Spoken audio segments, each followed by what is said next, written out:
علامہ صاحب یہ بھی ارشاد فرمائیے کہ مباہلہ میں ایک ہی بیٹی کیوں تھی، باقی بیٹیاں باقی شہزادیاں نہیں تھیں؟ اس بارے میں کیا ارشاد فرمائیں؟ بہت اچھا سوال آپ نے اٹھایا اور یہ وقت کی ضرورت بھی ہے. جی لوگ بھی اس پر آج کل نا بڑے فتنے کھڑے کر رہے ہیں. جیسے آپ نے کہا نا کہ وہ جو یوٹیوب کے مفتی ہوتے ہیں جی تو وہ مفتی مینز مفت جن کے پلے ککھ نہیں ہوتا نا جی، وہ بیچارے آ کے بڑی وہ کیسے یتیم العلم یزید الفکر اخبث الناس اجہل الناس، وہ بیچارے کھڑے ہو کر بتا رہے ہوتے ہیں مفتی بس وہ یہ کہہ رہے ہوتے ہیں دیکھو حضور کی ایک ہی بیٹی گئی تو باقی کوئی بھی نہیں گئی. میرا ان سے ایک سوال ہے جی، اور یہ جس کو علم کی تھوڑی بہت ہوا لگی ہے نا وہ میری اس پہلی بات سے سمجھ جائے گا کہ اصل مسئلہ کیا ہے. کیا مباہلے کے اندر اپنی اولاد کو بیٹے بیٹیوں کو لے جانا ضروری ہوتا ہے؟ پہلے تو اس بات کا جواب دیں. مباہلے کے اندر تو لے جانا ضروری نہیں ہوتا ہے.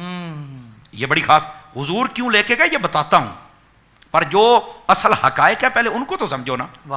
مباہلے کے اندر تو یہ لے جانا ضروری نہیں. اگر ضروری تھا تو کوئی بندہ بھی ثابت کر دے کہ وہ جو یہودی تھے نجران کے عیسائی وہ لے کے آئے تھے، وہ تو خود ایک قافلے کی صورت میں آئے ہوئے تھے. اگر وہ نہیں لے کے تو حضور کیوں لے کے گئے؟ جی یہ میں بعد میں بتاؤں گا، لیکن میرا سوال ہے کہ لے جانا ضروری نہیں ہے. سمجھ آ رہی ہے؟ تو لے جانا ضروری نہیں، پہلی بات تو یہ ہے. اور دوسری بات یہ ہے کہ یہ جو مباہلے کے اندر سیدہ خاتون جنت رضی اللہ تعالی عنہا آپ یا آپ کی اولاد پاک آپ کے ساتھ کی مولا مرتضیٰ گئے، اس پر یہ واویلا کرنا کہ یہ دلیل ہے ایک ہی بیٹی ہونے کی، یہ کس نے لکھا ہے؟ دیکھو نا، اگر تو کوئی دلیل ہے تو ہم سے دلیل سے بات کرو نا. جی اگر تو کسی نے لکھا ہے تو پھر بات کرو. کہتے نہیں لکھا تو نہیں ہے، سمجھ یہی آتا ہے. میں کہا تیری سمجھ دانی چھوٹی، میں کیا کر لوں بھائی؟ اس بات کو سمجھو نا. یہ غلط بات ہے کہ ایسی بندہ کہہ دے کہ ایک گئی تو ایک ہی بیٹی تھی.